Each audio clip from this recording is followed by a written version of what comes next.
jako akawuwo.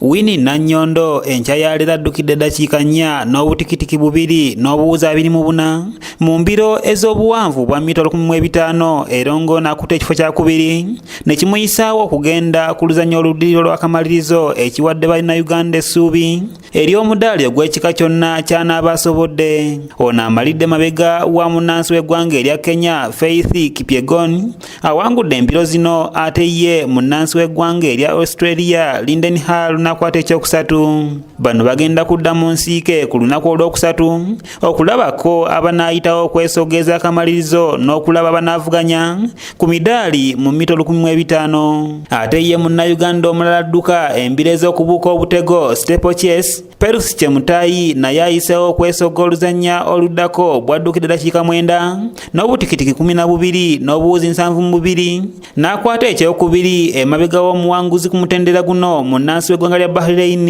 ya Winfred. Uganda yakasa mu kikapu emidaali 2 gyokka nga gyonna gya misinde okuva wa Joshua Cheptegei wamu ne Jacob Kipulimo nga bano bajja kudda mu nsiike ku lunaku olwokutaano okunoonya emidaali emirala. China, Japan, America zikyeriisa nkuuli nga bye bakyakulembedde n'emidaali emingi.